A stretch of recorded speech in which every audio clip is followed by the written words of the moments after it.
Hey besties, right now we're in Switzerland and I want to say a huge thank you to the sponsor of this video, BetterHelp. Have you ever found yourself feeling stressed, overwhelmed, or just completely lost in life? Let me tell you, I've been there myself. Especially in my 20s, I suffered through all kinds of mental roadblocks and I had no idea how to handle them. That was until I found therapy. And that's why I'm so happy to partner with today's sponsor, BetterHelp. BetterHelp is the world's largest therapy service and it's 100% online. With BetterHelp, you can tap into a network of over 30,000 licensed and experienced therapists who can help you with a wide range of issues. To get started with BetterHelp, just answer a few questions about your therapy preferences so they can match you with the right therapist from their impressive network. Then choose how you want to communicate: text, chat, phone, or video call, and message your therapist anytime or schedule live sessions at your convenience. If for any reason you need to switch to a new therapist, no problem. Plus it comes at no additional cost, and trust me, switching to a new therapist happens all the time. It's completely normal. With BetterHelp, you get the same professionalism and quality you'd expect from in-office therapy, but with a therapist who's custom picked for you, more scheduling flexibility, and at a more affordable price. So what are you waiting for? Get 10% off your first month at betterhelp.com/besteverfood. That is better, H-E-L-P, and I've also put the link downstairs in the description. Now, onto the show. Last time on our awesome Australian food adventure, Come on. Andrew and I tried kangaroo cooked underground. That is way more juicy than I thought looking at the outside. Yeah. Now we're leaving land and heading to water.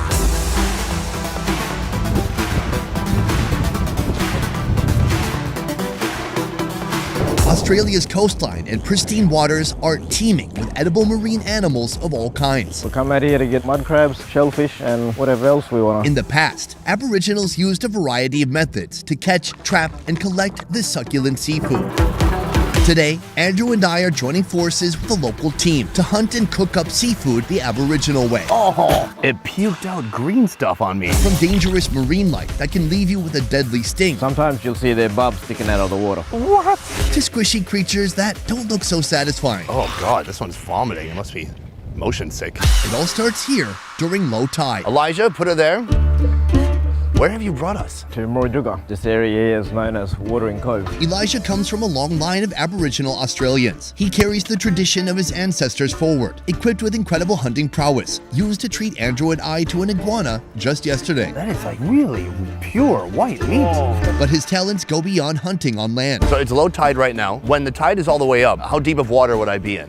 Would be underwater. All these rocks that you see in the back, even those ones up there, they all covered in water. Local fishermen have a golden opportunity at low tide to hunt for shallow water dwellers like bream, whiting, flathead fish, and queenfish, netting themselves a fortune or simply satisfying their appetites. But the best kept secret of Australian seafood is the stingray. I'm a little bit worried about the stingray. What people might think is that it's the end of the tail that gets you, but no. 2/3 the way up the tail, there's a barb that sticks up and it hits you with the barb, and the barb has a venom inside, right? Yep. And the venom will, for lack of a better word, f you up. Right, that doesn't sound a lot of fun. Have you ever been stung by a stingray? No, I haven't, and I don't want to. But what if it stings you? Does he have to pee on it? As a prophylactic, to be careful. He can if he wants to. Okay. If he gets stung, you're peeing on it. And if I get stung, you pee on me. And if you get stung, I pee on you. The best tool to hunt this majestic marine life, a 3-barbed spear. Wearing highly protective aqua socks is a nice bonus. Boom. All right, we are in the water. I see rippling mud. It's not that deep. Dude, there's not much visibility at all. Because there's no sun out, we can't see the bottom. I wouldn't hunt in this weather like this. The Aboriginal Australians developed a dense playbook of fishing techniques and philosophies. Spearfishing is just one. Ware fishing, net fishing, and trap fishing are among others passed down over generations. Oh, is that something? That's rocks. Like many hunter-gatherer communities, Aboriginal Australians only take what they need, giving the environment time to replenish and thrive. But right now, we need help getting whatever we can. Visibility is bad, and it's actually worse than it was even a few minutes ago. How the hell did you see this, Elijah? Look for the ripples on the top of the water. If not, you see black spots straight through the water. Sometimes you'll see their barbs sticking out of the water. What? How about I stab anything that moves? I mean, you're probably gonna blunt your spear. Too late. I was getting a little bit stabby. If there's one thing that stays sharp after minutes of fruitless searching, it's Elijah's vision. Before we know it, he secured a stingray meal under his spear. Well done, bro. You were pretty pessimistic before. Cheers. Cheers. This here is a mangrove whip ray, identified by its thick oval pectoral fin with numerous white flecks, a whip-like tail, and a frightening stinging spine. The first move here is to remove that, right? But you keep the tail on, you just cut the barb off.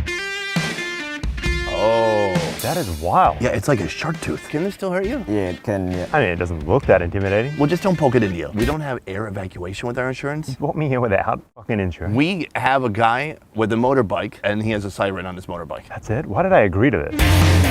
On the drive here, I was told there's some rock art of a stingray liver. Is that the best part of the stingray here? It would be, yeah. Can I tell you something? You know, I've had like the shit from intestines of cows, raw bile from buffalo. The worst food I've ever had in my life was the stingray liver. It's like all the worst flavors combined. Fishy, bile, it's like acid. I need like, But it was such a cherished food that people, maybe hundreds or even thousands of years ago, wanted to pay homage to it by painting it on the side of a rock. So we absolutely have to try this for historical reasons. As eager as I am to taste this historical delicacy, Oh my gosh.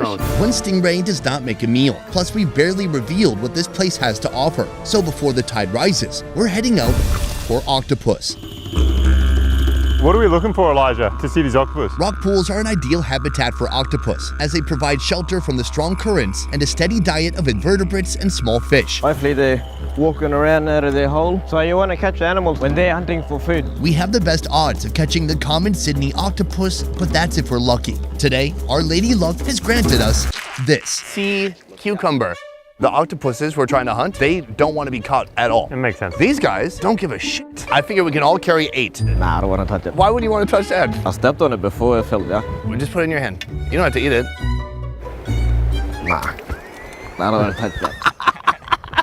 I like it 'cause he's so much more badass than me. He's out here like shooting iguanas and spearing stingrays, but touching this, Can't handle it. too icky. So I think we get 10, 20 pounds of these and just head back and cut them up and see what's inside. We don't eat that. You don't eat this, why not? Because we just don't. Gosh dang it. As disappointed as I am by our failed rock pool hunt, All right, let me put him back. I think this one was here. the tide is rising fast, and we must move on.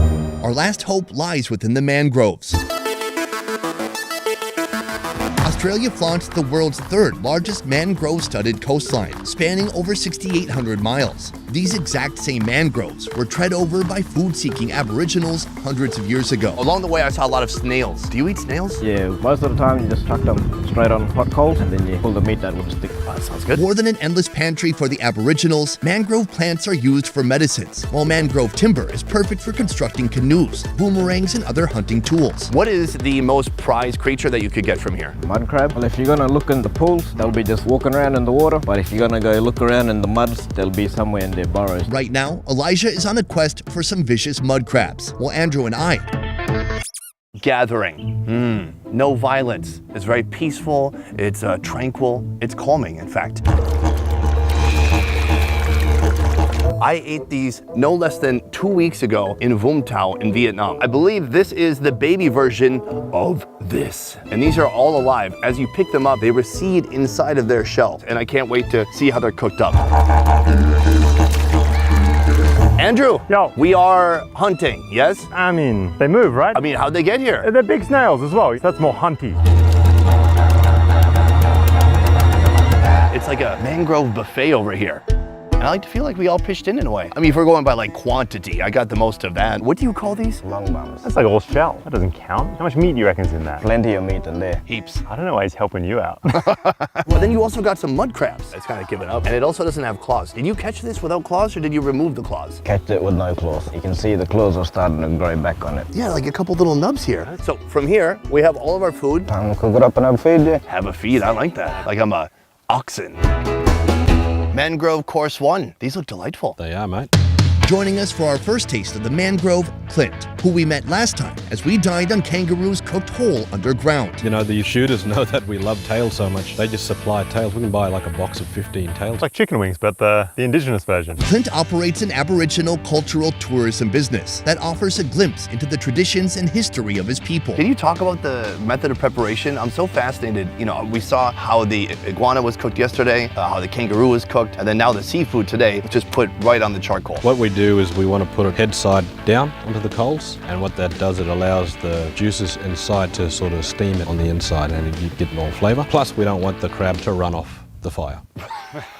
That's practical. How do you eat this? What we'll do is we'll pull some of the legs off, crack them open, and yeah, get the meat out. Ooh. That looks great. Oh yeah. It's sweet. Pretty good considering there's nothing added to it. Well, I think, you know, for crab, lobster, shrimp, you kind of can't go wrong with just steaming. That's essentially what this is, steaming it in its own body. So do you like the leg meat more or the body? I like the leg meat, but the claw is the best part. Oh, fire. Uh-oh. It's been revealed we're on a set. So now he's breaking into the claw. Nice, look at that. Oh, it's delicious. It is so sweet. Yeah. So sweet. Dude, I've always boiled crabs. I have no idea why I haven't just thrown them on the fire like this. Yeah, it works surprisingly well. I thought it would dry it out. Or undercook it, because, you know, the body was on the cinders, but the legs were up here doing this. Yeah. But that's still good. I'm curious, looking at how you guys cooked yesterday, how you cook today, were seasonings ever part of traditional cooking for the Aboriginal folks here? Indigenous Australians have used earth ovens, hot coals, and ashes for baking food since ancient times. There is seasoning that we do use to complement some flavors, but most of the things that we eat, when it's cooked a particular way, it comes out really good. So you don't always need seasoning. This Aboriginal cooking style also represents a strong bond with the land and a communal approach to sharing food. After all, food hoarders don't last long in a tribal setting. We have a couple more things to try, including the stingray. Now the stingray, I wouldn't call it a seasoning, but you were saying that there's a body part that you use to flavor the meat. So inside the stingray, we've got the liver. The worst food I've ever had in my life was the stingray liver. And the liver can be eaten raw. Very soft and jiggly. That's gonna be a trip. Jaden, another Aboriginal friend of ours, is in charge of the stingray preparation. After removing the liver and setting it aside, he grills the whole stingray using this primitive cooking style. While the charcoal is still burning hot, Jaden grills up our collection of snails. This pretty nice. I helped catch 9 of those snails. Yeah, you can have 9. First of all, how do you break it out of here? So we're gonna need a heavy duty knife to crack it open, and then we're gonna extract it out of the shell. Wow. Oof. The meat inside looks fascinating. It is green, like marine green. Slightly briny. I like it. Snails aren't the most appetizing thing ever, but Maybe it has a good personality. pretty good though. It's really good. Slightly dense, a little bit of grit for texture and fiber. Like a crab. Yeah, it has the sweetness of a crab and the feel of like a steamed piece of squid, like calamari. If these things were in Vietnam, you know, they'd be hundreds of dollars a kilo. So how often are you eating snails then? Probably like once every couple of months. Usually when we're going hunting for the bigger stuff like mud crabs, stingrays and stuff, we'll cook the snails up first, sort of like breakfast, and then go hunting. Does it give you any health benefits? Yeah, it's full of protein, so it should be good for you. I thought he was gonna say aphrodisiac. Only if we're in Asia. We're not in Asia anymore. Beyond the snails, we also have the stingray right here. It's kind of looking like the kangaroo, charred, a bit rough, tattered on the outside, but on the inside, I don't know. Is it good? Yep. Wow, the skin just really peels away so easily. Certainly, I've never seen stingray prepared this way. Oh, that looks gnarly. Brains. What? The eyeballs are still there. There's like kind of a protective bone to keep the brain safe. There's gills back here. That looks wild. Can we try some of the meat? Yeah, go ahead, man. Oh, dude, it is juicy. It's so much more moist than fish. And even slightly mushy. Yeah. Let's try it out. Oh, wow. That's great. That's really- really good. It's interesting because it's wet, it's mushy, it's soft, but the flavor is so smoky. From the coals. I was talking earlier about seasonings and herbs, but this doesn't need anything. This is one of the best stingrays I've ever had. It's really delicious. Clinton, on the way in here, you showed me some rock art of a stingray liver. What is it about the liver that's so important to your people that you were making rock art of it many thousands of years ago? The Aboriginal Australians have inhabited this land for at least 65,000 years, making them one of the oldest continuous cultures in the world. Their ancient wisdom is reflected in the rock art that adorns the continent. The liver is a delicacy, like in the goanna, like in the kangaroo. It's got all the good fat, the omegas and all that sort of stuff. And then when combined with the meat, it actually enhances the flavor. It gives it another taste that is different to what the meat would be on its own, you know? I guess let's try that now. You put it in this traditional bowl. From here you take the raw liver and then you just squeeze it with the meat, making kind of a liver and meat mush. Oh, it looks very soft and jiggly. Oh my gosh. Oh, dude. Gentlemen, cheers.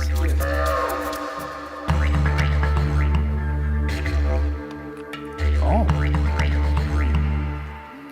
That's good. This is a taste anything like the stingray before, really. No. That's different. The extra flavor from that liver. And from your hands. It's taken on a new texture. It's kind of bouncy. It has the same great smoky meat, but with this fat flavor infused inside of it. It's kind of like the fat from a shrimp head or from a crab. It's way more creamy. Like it really is like a spread or a paste now. What's wild is one of the worst things I've ever eaten in my life was stingray liver, and this is delicious. I'm really shocked. I thought I'd be like, okay, yeah, it's good job. I love it. Traditions, that's great, but I like it. That's pretty good, dude. Well done.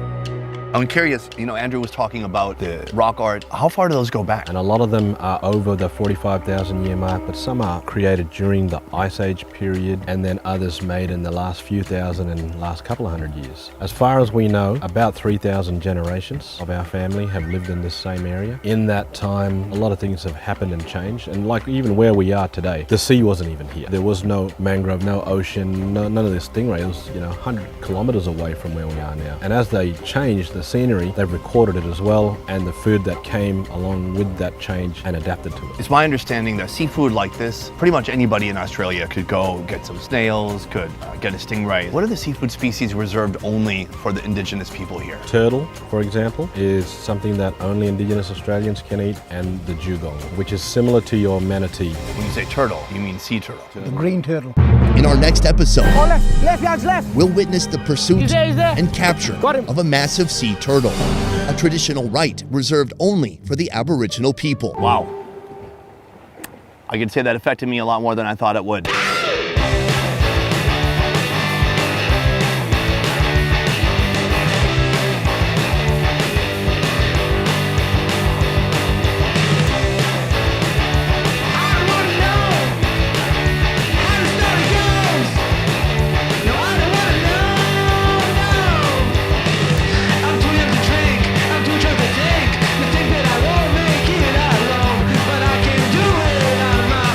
It looks exactly like the dirt, like the ground, like the sea floor. How do I not step on one of these? I'm not sure. I thought he was gonna have better advice than that. The vegetables of the sea.